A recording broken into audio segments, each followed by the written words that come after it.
La situation au Mali, cela fait 8 jours que l'intervention militaire française a commencé sur le sol malien. Les soldats français et maliens progressent ensemble pour faire reculer les islamistes du Nord sur place. Les précisions des envoyés spéciaux de BFM TV, Julia Delage, Benoît Durand-Criégel et Cédric Weber.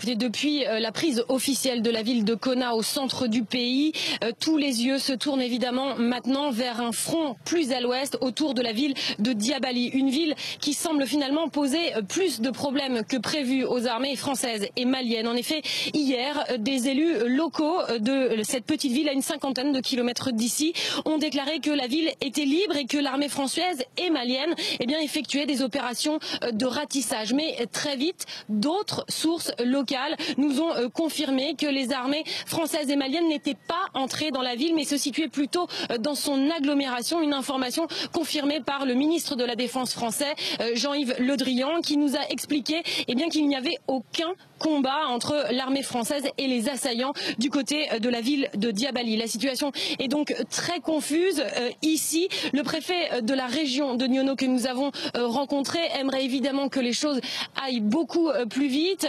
Il reçoit énormément de blessés et surtout de déplacés ici dans sa ville qui demandent de l'aide, mais il sait aussi qu'il faut rester extrêmement prudent. En effet, les terroristes se sont disséminés un peu partout dans la zone.